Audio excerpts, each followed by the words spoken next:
आयाज साहब, क्या आप समझते हैं कि भारत इबरतनाक शिकस्त से कोई सबक सीखेगा? अल्हम्दुलिल्लाह बिल्कुल नहीं सीखेगा। वो सबक जब तक मोदी साहब है सवाल ही पैदा नहीं होता। क्या शानदार खेल था समीर का, स्पेशली और बड़े भाई उनके अभी राइजिंग स्टार में आपने देखा इरफात मिन्हास को, एक अब्दुल्ला मिन्हास भी हैं, वो अंडर 15 खेल रहे हैं। मतलब क्या फैमिली है, हनीफ ब्रदर्स और अकमल ब्रदर्स मुझे याद आ रहे हैं, इतनी शान। लेकिन सबसे ज्यादा इसमें क्रेडिट मैं देना चाहूंगा सरफराज अहमद को। आप चेक करें ये बंदा क्या है कि वो इसका अंडर 19 का कप्तान बनता है और वर्ल्ड कप जीतता है, और फाइनल में कौन होता है? इंडिया। चैंपियंस ट्रॉफी में कप्तान बनता है, चैंपियंस ट्रॉफी जीतता है, फाइनल किसको हराता है? इंडिया को। अब वो कोच बनता है और अंडर 19 टीम एशिया कप। यकीनन अगर साजिशें ना हुई सरफराज के खिलाफ, काम करने दिया गया, तो मुझे उम्मीद है कि वर्ल्ड कप भी एक दिन सरफराज की कोचिंग में। और ये बच्चे कमाल खेल रहे हैं, मैं हैरान हूं कि फाइनल में 172 अंक की इनिंग खेलना अमेजिंग। मतलब इसका कोई अल्फाज ही नहीं है मेरे पास कि मैं तारीफ कर सकूं। सही। आमिर साहब, आप क्या समझते हैं, भारत को शिकस्त खानी पड़ रही है, सफारती महाज हो, सरहदी महाज हो, और अब हमने देखा कि खेल के मैदान भी हो, वहां भी भारत को मुंह की खानी पड़ रही है। आप क्या समझते हैं, कितना बड़ा तमाचा है भारत के मुंह पर? देखें, खुशी का इजहार बनता है कि हमने इंडिया को एक इबरतनाक शिकस्त से दो चार किया, लेकिन ये खेल है और इसे खेल ही समझना चाहिए।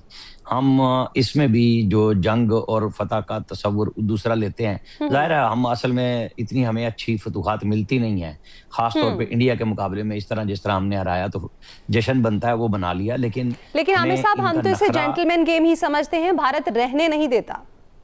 वो दे ना दे, हमें अपने आप को जेंटलमैन रखना है, हमें अपनी टीम को ठीक रखना है। बिल्कुल। इनको इतना ऊपर ना ले जाएं कि ये बिकने लग जाएं। पहले तो हमारी मेन टीम को तो कोई खरीदता ही नहीं, जुए शुए भी अब फारिग हो गए, क्योंकि टीम ही कोई नहीं है कि भाई जिसके ऊपर को पैसे लगा दें। अब इनको प्राइम मिनिस्टर ने अवार्ड दे दिया, बस बहुत है, बहुत सता लिया, 27 हो गई कि भाई ठीक है जी 1 करोड़ रुपया प्राइम मिनिस्टर ने दे दिया, बस इससे ज्यादा ना जाएं। इनसे खेल खिलवाएं, क्योंकि इनको खेल ही खेलना चाहिए। क्योंकि हम इतना चूमते चाटते हैं कि उसके बाद वो खिलाड़ी भूल जाते हैं और फिर वो जोन में चले जाते हैं। यही कुछ चैंपियंस ट्रॉफी में होता है, जब हम बहुत ज्यादा अवार्ड देने लग जाते हैं तो ये फिर बुक्कियों के हाथ लग जाते हैं। तो बस इनको रगड़ा पूरा दें, इनसे खिलवाएं पूरा। बहुत अच्छी बात हुई है कि हम जीते हैं, इसमें यकीनन बहुत अल्लाह ताला का फजल करम था कि हमारी टीम अच्छा खेली। और खास तौर पे समीर मिन्हास ने जाहिर है एक ऐसी गेम खेली जो कोई सोच भी नहीं सकता था कि इस तरह का होगा, और फिर हमारे बॉलर्स ने भी अच्छी बॉलिंग की और हम कामयाब हुए। सही, बिल्कुल ऐसा ही, इसमें तो कोई शक नहीं। आमिर साहब, खेल को सियासत से अलग रखना चाहिए, लेकिन भारत का हमेशा ये वतीरा रहा है फैसल साहब कि उसने हमेशा खेल में सियासत को भी शामिल किया है। कभी देखा कि टीम से हाथ नहीं मिलाया, कभी देखा ट्रॉफी वसूल नहीं की, लेकिन हमेशा सुबकी का सामना करना पड़ा। क्या कहेंगे? मैं आमिर साहब की बात से मुत्तफिक हूँ। हमें यही फर्क भारत और पाकिस्तान के दरमियान रखना है कि हम इसको खेल को खेल के तौर पे लें। हम ये बोलें कि भारत को शर्मनाक और इबरतनाक शिकस्त हुई, उससे बेहतर हम ये बोलें कि पाकिस्तान को फकीदुल मिसाल कामयाबी मिली। तो अच्छी बात है, हम इसका मुस्बत चेहरा जो दिखाएं।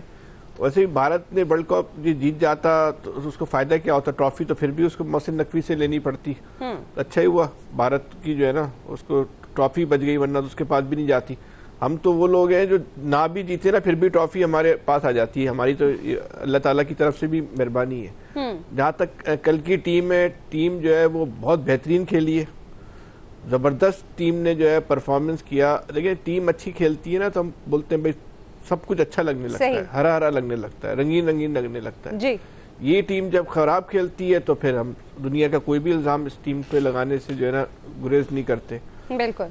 बात मैं आमिर साहब जो कह रहे हैं ना, ये बात सही है कि इनको हम प्रोफेशनली इनको हम तरबियत दें, और ख़ास तौर पे इनको हमें इश्तिहारात से भी बचाएं, इनको कमर्शियल होने से भी हम बचाएं। बिल्कुल। इनको सारा फोकस क्रिकेट पे दें। क्रिकेट में भी बहुत जो है ना पैसा है, और इतना क्रिकेटर हमारा बहुत अमीर लोग होते हैं, तो इनकी सारी सलाहियतों को अगर क्रिकेट पर मैदान में मरकूज रखें तो हमें मुस्तकबिल में पाकिस्तान के लिए बेहतरीन जो है वो हीरोज जो है वो इस अंडर 19 की शक्ल में जो है ना बिल्कुल ऐसे ही है मिल जाएंगे।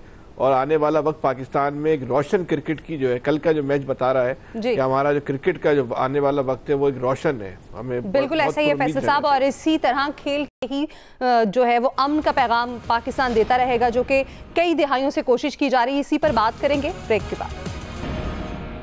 Welcome back. तो ब्रेक से पहले हम बात कर रहे थे क्रिकेट के मैदान में भी भारत को शिकस्त का सामना करना पड़ा है। क्या कहते हैं आप इस हवाले से? नवीद साहब, क्या राय है आपकी कि क्या भारत सबक सीखेगा या फिर उसी तरह अपना वो वतीरा कायम रखेगा? अच्छा, सबक सीखना, आई डोंट नो किस सेंस में आप कह रही हैं कि सबक सीखेगा। अभी एशिया कप में जो है वो भारत ने पाकिस्तान की कौमी टीम को शिकस्त दी थी। बहुत बुरा खेल पेश किया कौमी टीम ने उस वक्त। तो खेल को खेल तक हम रखते हैं, जैसे फैसल ने और आमिर साहब ने भी जिक्र किया।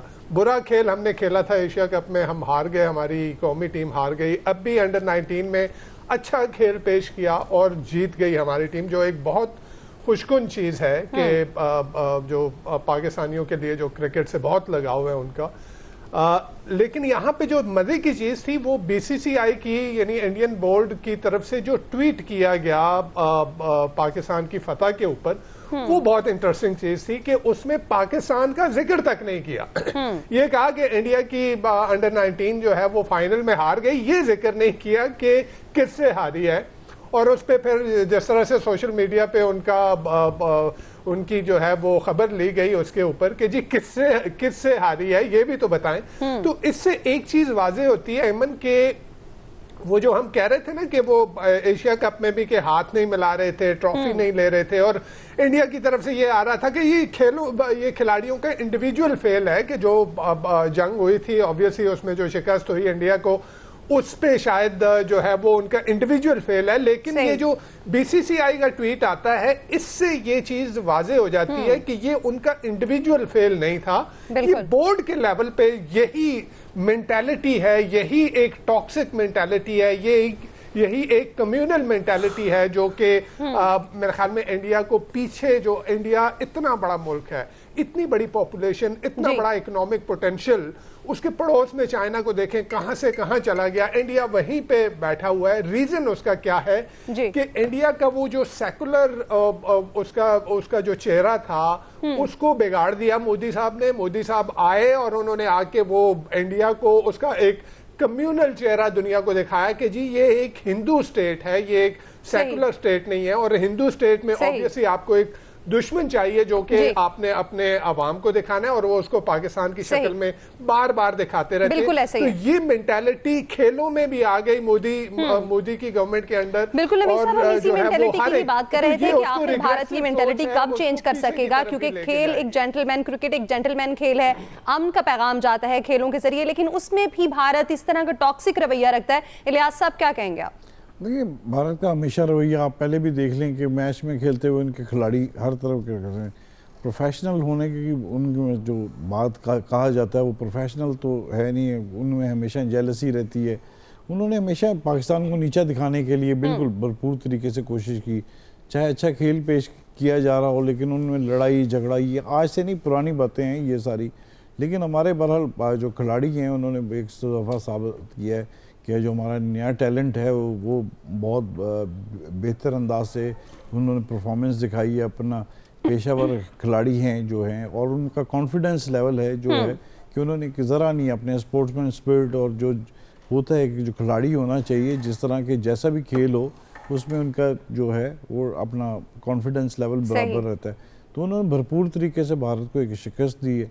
भारत ने बड़ी बुरी तरीके से शिकस्त खाई है, और वो चुप करके वो देखें जिस तरह मर्जी उन्होंने शोर शराबा, उन्होंने अपने हथकंडे इस्तेमाल करने की कोशिश की, लेकिन एक जो प्रोफेशनल है उन्होंने जीते हैं। और फिर मैदान में जिस तरह किया है तो जाहिर है उनको बड़ा बुरा लगा, उनकी शिकस्त हुई, उनको ये चीज़ें बड़ी बुरी लगी। और जो स्कोर जो ख़ास तौर पर है वो एक बहुत ही ज़्यादा एक स्कोर एक खिलाड़ी के जो था कि वो 172 स्कोर, तो उनके लिए एक बड़ा एक यानी कि एक खेल में फिर उनको शिकस्त पर शिकस्त उनको, तो ये भारत इस चीज को हजम करना बड़ा मुश्किल होगा उनके लिए। सही, इसी पर भारत को रवैया चेंज करने की जरूरत है, खेल तक ही रखना चाहिए, सियासत नहीं लानी चाहिए। आज के प्रोग्राम का वक्त खत्म हुआ, अपना फीडबैक जरूर दीजिएगा, ख्याल रखिएगा, अल्लाह हाफिज़।